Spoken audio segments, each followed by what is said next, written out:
এই যে বা কীভাবে কলা কাটতে হয় দেখেন, এই যে কলা কীভাবে কাটতে হয়, কলা ছোলা কীভাবে কাটতে হয় দেখেন, এই যে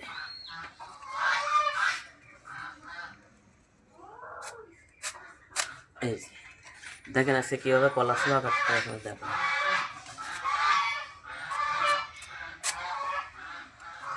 এই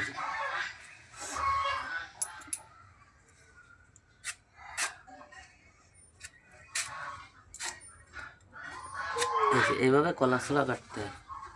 আপনি এইভাবে ছোলা যদি অন্যভাবে কাটতে যান তাহলে সেটা দেরি হবে এবং নষ্ট হয়ে যাবে, সুন্দর হবে না। এভাবে কাটলে সুন্দর হয়।